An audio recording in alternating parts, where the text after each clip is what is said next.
obrigada, professor, pelas suas boas palavras, enormes.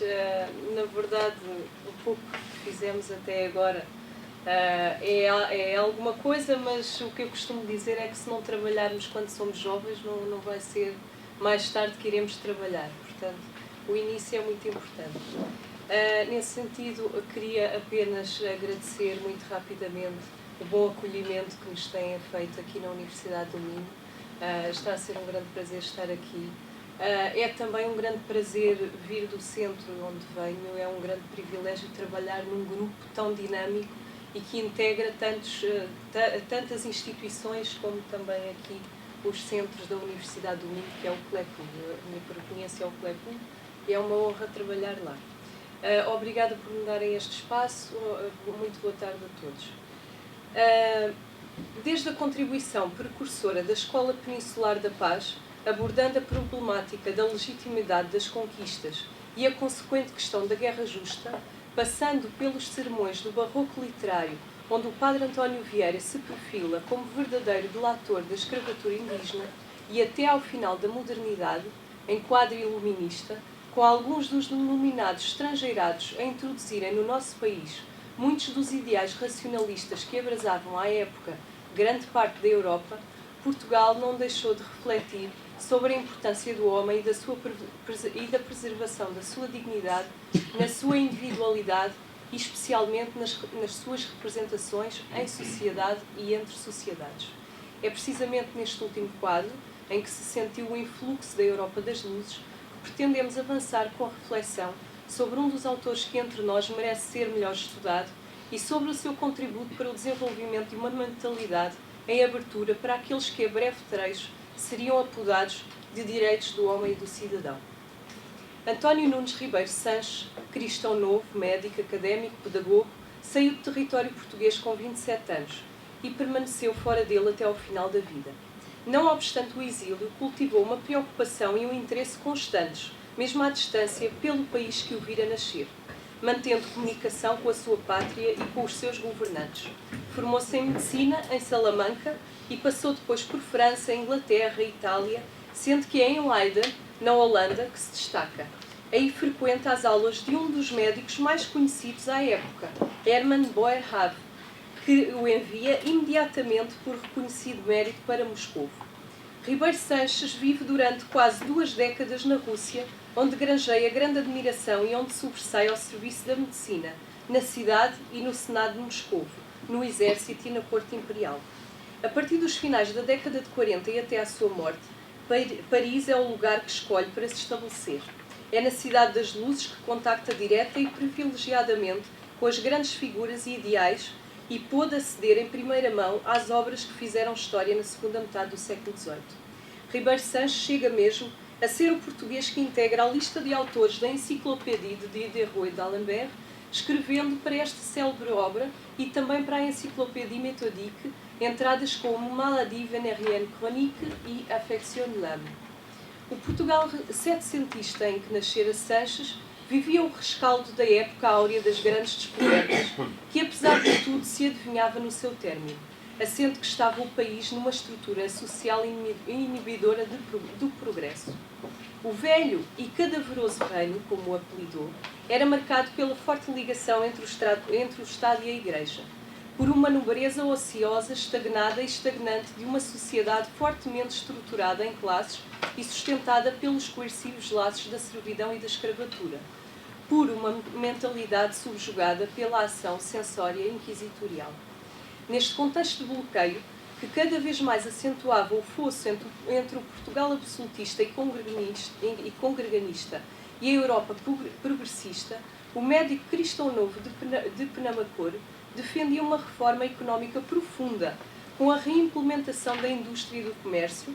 Era igualmente defensor de uma reforma das mentalidades através da educação, para além de que considerava de suma importância uma reestruturação político-social que tivesse, por um lado, em vista a laicização do Estado e, por outro, que acabasse de vez com os estatutos nobiliárquicos e hereditários.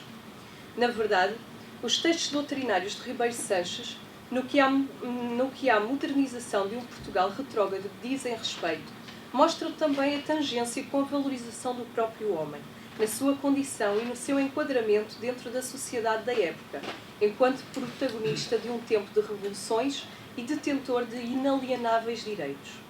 A obra de Sanches é pontuada por verdadeiros quadros de respeito pela pessoa humana, enquanto ser universal, igual e livre na sua essência. São de notar passos como o que transcrevemos em seguida, onde se tece, por exemplo, a crítica à escravidão. Vamos ver se isto funciona.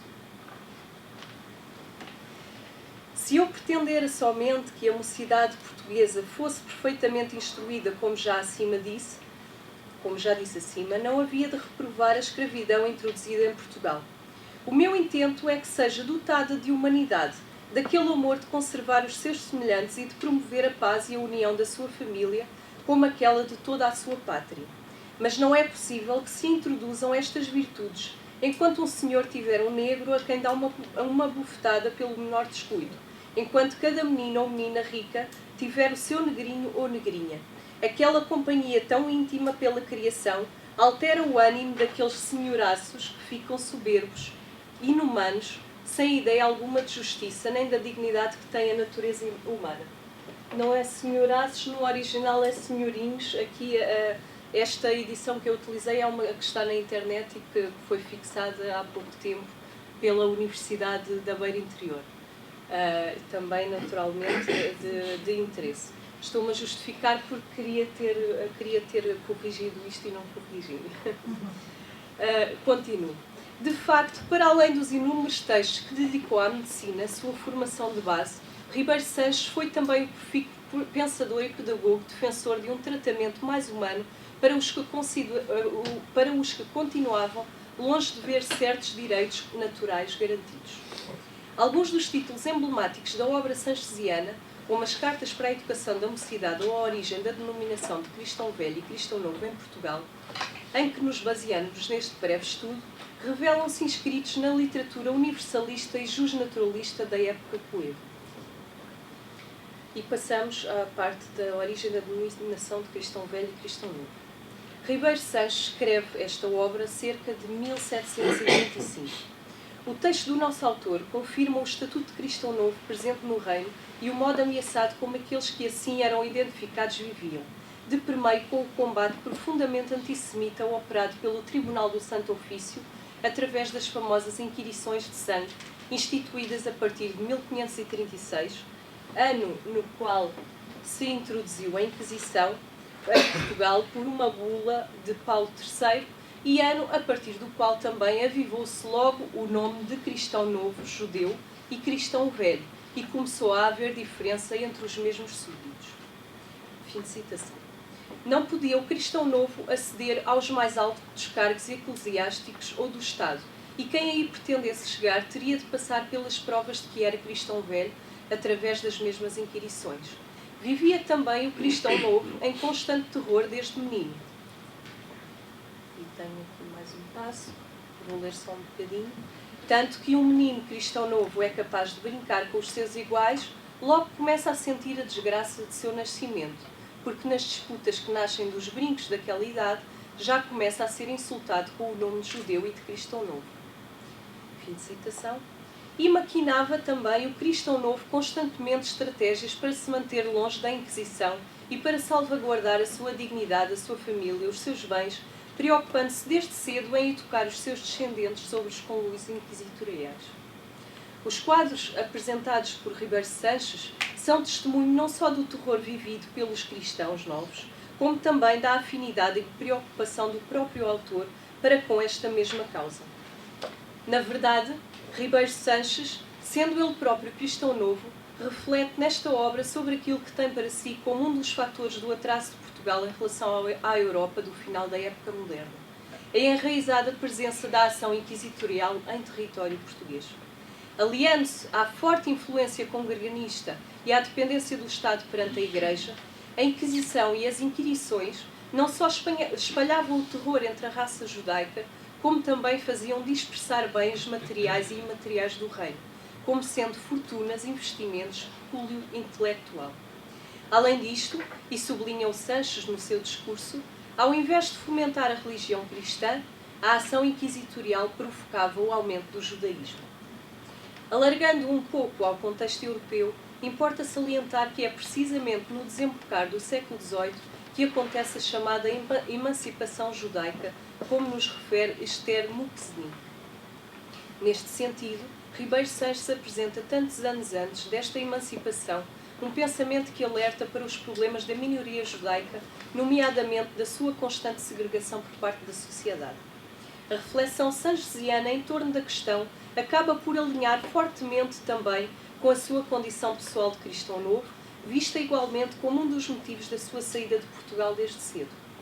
Anos mais tarde, Pombal acabaria mesmo por implantar uma das medidas que mais marcariam a sua atuação no governo do país, como foi a supressão da distinção entre cristãos novos e cristãos velhos, na senda do que Ribeiro Sanches tratara ainda antes do reinado josefino.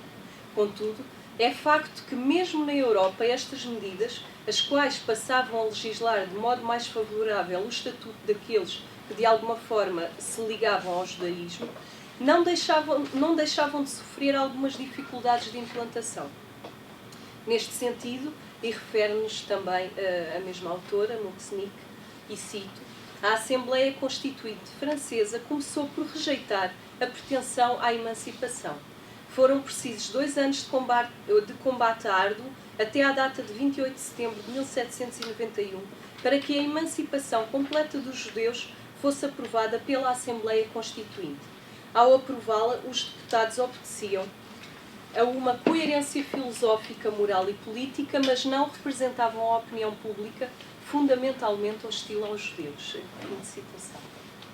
E passando muito rapidamente às cartas sobre a educação da mocidade, estas datam de 1760. Nelas se inscreve boa parte do profícuo pensamento filosófico-pedagógico de Ribeiro Sanches. Não podemos deixar de ver neste escrito o Ribeiro Sanches conselheiro do seu Estado, ainda que se encontrasse fisicamente longe dele. A sua influência merece bem ser notada, uma vez que algumas das ideias aqui veiculadas acabaram por ser colocadas em prática, como já referimos, pelo governo de Pombal e também, por exemplo, no que diz respeito ao estabelecimento do Colégio dos Nobres em 1761 ou na reforma dos estudos de medicina em 1772. Para além desta aplicação das ideias de Sanches, as cartas acabam por ser também uma aturada compilação do pensamento humanizante do nosso autor. Num cômputo panorâmico, podemos encontrar nas cartas as percepções de Ribeiro Sanches sobre a relevância da igualdade em sociedade, sem a qual seria impossível o próprio desenvolvimento não só das mentalidades, como também do quadro político e económico do reino. Também está presente a questão da tolerância associada à liberdade de consciência, também está presente a forte crítica à escravatura e, em suma, nas cartas, está presente a importância da veiculação de todas estas noções através da laicização do ensino e da implementação de diversas disciplinas bloqueadas até então, como, por exemplo, a física, a história natural ou o direito das gentes, entre outras. O reino português oitocentista, como bem nota Sanches, assentava ainda naquela monarquia a qual se apelidava de gótica e que, se outrora servira para constituir e manter territórios, era chegado o tempo de a considerar ultrapassada e desajustada a um Estado que se queria justo e igualitário.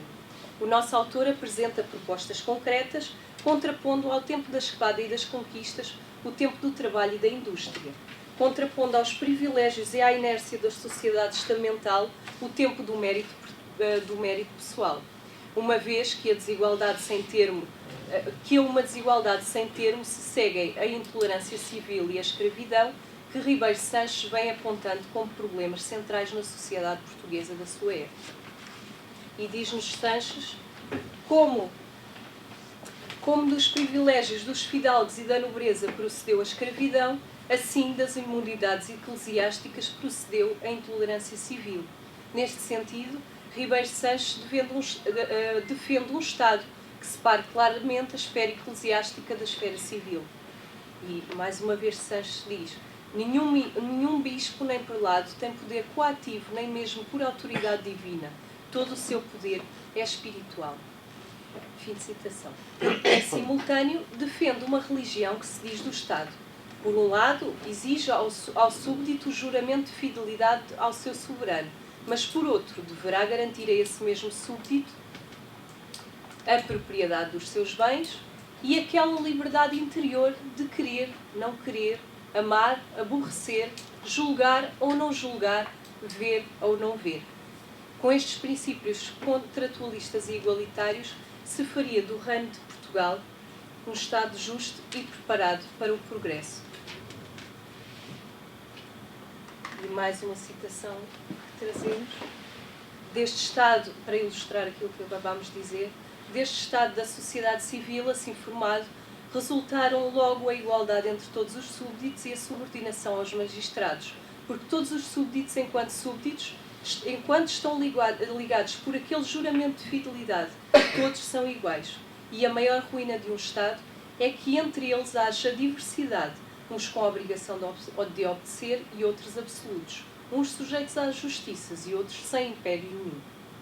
Porém, e em breve referência final, sendo a obra de Sanches consentânea com os ideais de liberdade, igualdade e justiça veiculados pelas luzes, subsistem nela as sombras de uma época por excelência de antíteses e de tensões. Muito brevemente me refiro a isto. A primazia da educação como instrumento necessário à emancipação do homem deve ser para Sanches apanágio de apenas uma parte da sociedade e não de todos os seus constituintes que se destaca. Aí frequenta as aulas de um dos médicos mais conhecidos à época, Hermann Boerhaave, que o envia imediatamente por reconhecido mérito para Moscovo. Ribeiro Sanches vive durante quase 2 décadas na Rússia, onde granjeia grande admiração e onde sobressai ao serviço da medicina, na cidade e no Senado de Moscovo, no exército e na corte imperial. A partir dos finais da década de 40 e até à sua morte, Paris é o lugar que escolhe para se estabelecer. É na Cidade das Luzes que contacta direta e privilegiadamente com as grandes figuras e ideais e pôde aceder em primeira mão às obras que fizeram história na segunda metade do século XVIII. Ribeiro Sanches chega mesmo a ser o português que integra a lista de autores da Enciclopédie de Diderot e d'Alembert, escrevendo para esta célebre obra e também para a Enciclopédie Méthodique, entradas como Maladie vénérienne chronique e Affection de l'âme.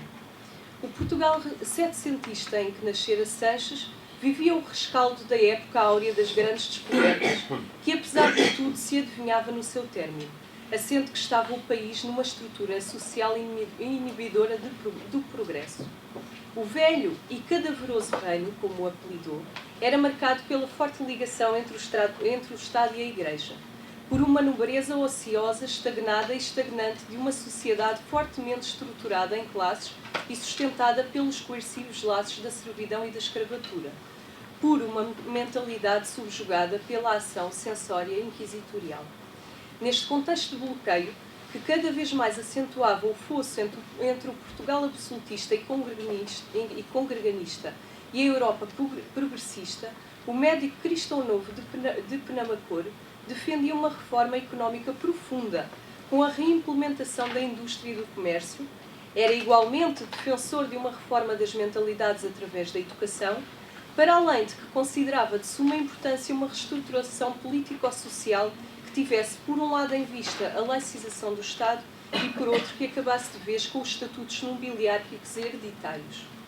Na verdade, os textos doutrinários de Ribeiro Sanches, no que à modernização de um Portugal retrógrado dizem respeito, mostram também a tangência com a valorização do próprio homem, na sua condição e no seu enquadramento dentro da sociedade da época, enquanto protagonista de um tempo de revoluções e detentor de inalienáveis direitos. A obra de Sanches é pontuada por verdadeiros quadros de respeito pela pessoa humana, enquanto ser universal, igual e livre na sua essência. São de notar passos como o que transcrevemos em seguida, onde se tece, por exemplo, a crítica à escravidão. Vamos ver se isto funciona. Se eu pretendera somente que a mocidade portuguesa fosse perfeitamente instruída, como já disse acima, não havia de reprovar a escravidão introduzida em Portugal. O meu intento é que seja dotada de humanidade, daquele amor de conservar os seus semelhantes e de promover a paz e a união da sua família, como aquela de toda a sua pátria. Mas não é possível que se introduzam estas virtudes, enquanto um senhor tiver um negro a quem dá uma bufetada pelo menor descuido, enquanto cada menino ou menina rica tiver o seu negrinho ou negrinha.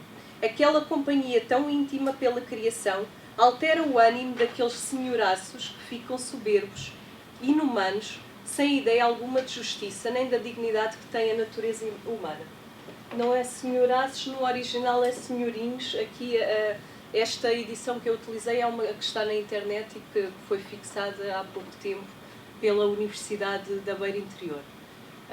Também naturalmente de interesse. Estou-me a justificar porque queria ter corrigido isto e não corrigi.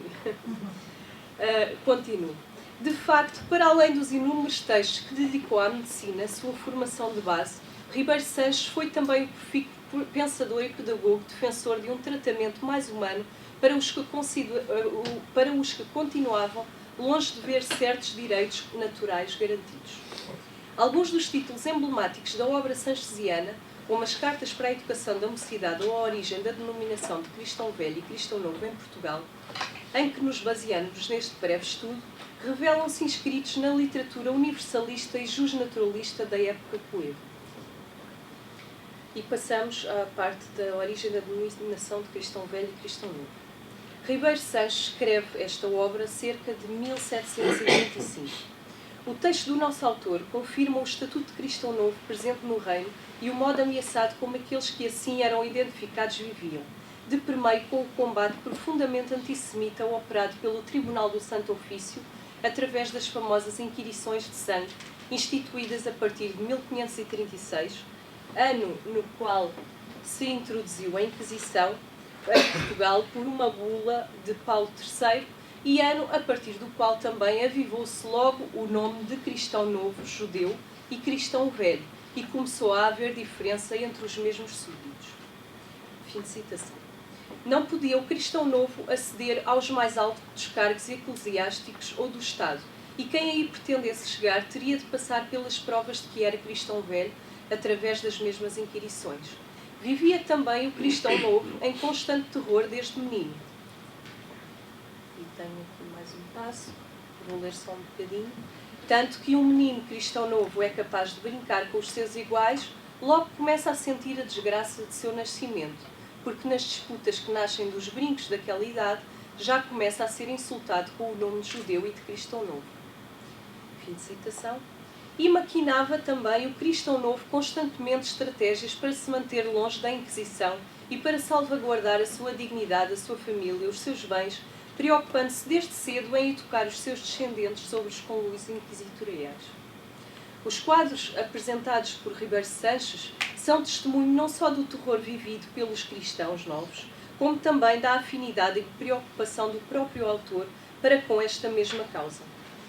Na verdade, Ribeiro Sanches, sendo ele próprio cristão novo, reflete nesta obra sobre aquilo que tem para si como um dos fatores do atraso de Portugal em relação à Europa do final da época moderna, a enraizada presença da ação inquisitorial em território português. Aliando-se à forte influência congreganista e à dependência do Estado perante a Igreja, a Inquisição e as Inquirições não só espalhavam o terror entre a raça judaica, como também faziam dispersar bens materiais e imateriais do reino, como sendo fortunas, investimentos, pecúlio intelectual. Além disto, e sublinha o Sanches no seu discurso, ao invés de fomentar a religião cristã, a ação inquisitorial provocava o aumento do judaísmo.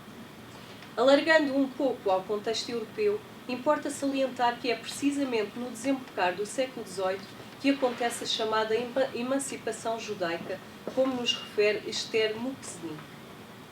Neste sentido, Ribeiro Sanches apresenta tantos anos antes desta emancipação um pensamento que alerta para os problemas da minoria judaica, nomeadamente da sua constante segregação por parte da sociedade. A reflexão sanchesiana em torno da questão acaba por alinhar fortemente também com a sua condição pessoal de cristão novo, vista igualmente como um dos motivos da sua saída de Portugal desde cedo. Anos mais tarde, Pombal acabaria mesmo por implantar uma das medidas que mais marcariam a sua atuação no governo do país, como foi a supressão da distinção entre cristãos novos e cristãos velhos, na senda do que Ribeiro Sanches tratara ainda antes do reinado josefino. Contudo, É facto que, mesmo na Europa, estas medidas, as quais passavam a legislar de modo mais favorável o estatuto daqueles que, de alguma forma, se ligavam ao judaísmo, não deixavam de sofrer algumas dificuldades de implantação. Neste sentido, e refere-nos também a mesma autora, Muxnick, e cito, a Assembleia Constituinte Francesa começou por rejeitar a pretensão à emancipação. Foram precisos 2 anos de combate árduo, até à data de 28 de setembro de 1791, para que a emancipação completa dos judeus fosse aprovada pela Assembleia Constituinte. Ao aprová-la, os deputados obedeciam a uma coerência filosófica, moral e política, mas não representavam a opinião pública fundamentalmente hostil aos judeus. Fim de citação. E passando muito rapidamente às cartas sobre a educação da mocidade, estas datam de 1760. Nelas se inscreve boa parte do profícuo pensamento filosófico-pedagógico de Ribeiro Sanches. Não podemos deixar de ver neste escrito o Ribeiro Sanches conselheiro do seu Estado, ainda que se encontrasse fisicamente longe dele. A sua influência merece bem ser notada, uma vez que algumas das ideias aqui veiculadas acabaram por ser colocadas em prática, como já referimos, pelo governo de Pombal e também, por exemplo, no que diz respeito ao estabelecimento do Colégio dos Nobres, em 1761, ou na reforma dos estudos de medicina, em 1772. Para além desta aplicação das ideias de Sanches, as cartas acabam por ser também uma aturada compilação do pensamento humanizante do nosso autor. Num cômputo panorâmico, podemos encontrar nas cartas as percepções de Ribeiro Sanches sobre a relevância da igualdade em sociedade, sem a qual seria impossível o próprio desenvolvimento não só das mentalidades, como também do quadro político e económico do reino. Também está presente a questão da tolerância associada à liberdade de consciência, também está presente a forte crítica à escravatura e, em suma, nas cartas, está presente a importância da veiculação de todas estas noções através da laicização do ensino e da implementação de diversas disciplinas bloqueadas até então, como, por exemplo, a física, a história natural ou o direito das gentes, entre outras. O reino português oitocentista, como bem nota Sanches, assentava ainda naquela monarquia a qual se apelidava de gótica, e que se outrora servira para constituir e manter territórios, era chegado o tempo de a considerar ultrapassada e desajustada a um Estado que se queria justo e igualitário. O nosso autor apresenta propostas concretas, contrapondo ao tempo da espada e das conquistas o tempo do trabalho e da indústria, contrapondo aos privilégios e à inércia da sociedade estamental o tempo do mérito pessoal, uma vez que uma desigualdade sem termo se seguem a intolerância civil e a escravidão, que Ribeiro Sanches vem apontando como problemas centrais na sociedade portuguesa da sua época. E diz-nos Sanches, como dos privilégios dos fidalgos e da nobreza procedeu a escravidão, assim das imunidades eclesiásticas procedeu a intolerância civil. Neste sentido, Ribeiro Sanches defende um Estado que separe claramente a esfera eclesiástica da esfera civil. E, mais uma vez, Sanches diz: nenhum bispo nem prelado tem poder coativo, nem mesmo por autoridade divina. Todo o seu poder é espiritual. Fim de citação. Em simultâneo, defende uma religião que se diz do Estado. Por um lado, exige ao súbdito o juramento de fidelidade ao seu soberano, mas por outro, deverá garantir a esse mesmo súbdito a propriedade dos seus bens e aquela liberdade interior de querer, não querer, amar, aborrecer, julgar ou não julgar, ver ou não ver. Com estes princípios contratualistas e igualitários, se faria do reino de Portugal um Estado justo e preparado para o progresso. E mais uma citação que trazemos. Deste Estado, para ilustrar aquilo que acabámos de dizer, deste Estado da sociedade civil, assim formado, resultaram logo a igualdade entre todos os súbditos e a subordinação aos magistrados, porque todos os súbditos, enquanto estão ligados por aquele juramento de fidelidade, todos são iguais. E a maior ruína de um Estado é que entre eles haja diversidade, uns com a obrigação de obedecer e outros absolutos. uns sujeitos às justiças e outros sem império nenhum. Porém, e em breve referência final, sendo a obra de Sanches consentânea com os ideais de liberdade, igualdade e justiça veiculados pelas luzes, subsistem nela as sombras de uma época por excelência de antíteses e de tensões. Muito brevemente me refiro a isto. A primazia da educação como instrumento necessário à emancipação do homem deve ser para Sanches apanágio de apenas uma parte da sociedade e não de todos os seus constituintes, sob pena de se perder mão de obra necessária a diversos trabalhos de fomento económico. E citamos mais uma vez o autor, que nos pergunta assim: logo me perguntarão se toda a mocidade do reino deve ser educada por mestres, se o Estado há de contar entre esta mocidade o filho do pastor, do jornaleiro, do carreteiro, do criado, do escravo e do pescador. Se convém que nas aldeias e lugares de 20 ou 30 fogos haja escolas de ler e de escrever, o nosso autor diz que não. Diz que não porque ele defendia uma educação, por assim dizer, elitista, porque, na verdade, se o jornaleiro, se o agricultor se dedicassem à escola, e naturalmente iriam ficar muito entusiasmados com isso, quem é que depois iria cultivar, quem é que iria lavrar, quem é que iria fomentar a nossa economia. Continuando, e para finalizar, na terminologia de José Eduardo Franco e Paulo de Assunção, mediante uma operação de charme que visava limpar a imagem de Portugal perante a crítica das elites iluministas europeias, o reinado de Dom José contribuiu, de alguma forma, para a afirmação do discurso dos direitos. A par da atuação de charneira de Pombal, ainda que paradoxal à custa de medidas repressivas, devem ser tidas em conta figuras como António Nunes Ribeiro Sanches na formação de uma mentalidade em abertura para a valorização do homem e para a defesa da sua dignidade. Uma sumária cronologia do período pombalino elucida-nos sobre a relevância da legislação que vigorou a partir de então no Reino de Portugal, pela primeira vez em muitos anos de monarquia gótica. Tendo como referência o pensamento iluminista de Ribeiro Sanches, as medidas que se foram estabelecendo no Portugal pombalino em muito correspondem, sem dúvida, às grandes linhas do pensamento deste famoso filho de Penamacor, que trocou o território pátrio, velho e cadavoroso, pelas ideias de progresso, de liberdade e de justiça que dimanavam da Europa das luzes. Convocamos, apenas para finalizar, as palavras de Hernani Cidade, em texto que dedicou precisamente à contribuição portuguesa para os direitos do homem, onde aponta alguns subsídios para o estudo desta perspectiva, remontando a Dom Duarte e progredindo até à época pombalina.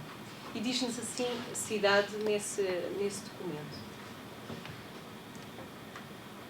é evidente que ficou distante da esfera das ideias o plano das realidades, mas por toda a parte o que se pensa, dever fazer-se, difere a cada passo do que se faz, porque na intrínseca contradição humana, os anseios da alma é raro coincidirem com os impulsos do instinto.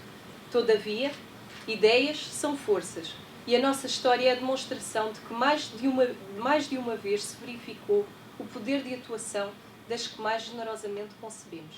Muito obrigada pela vossa atenção.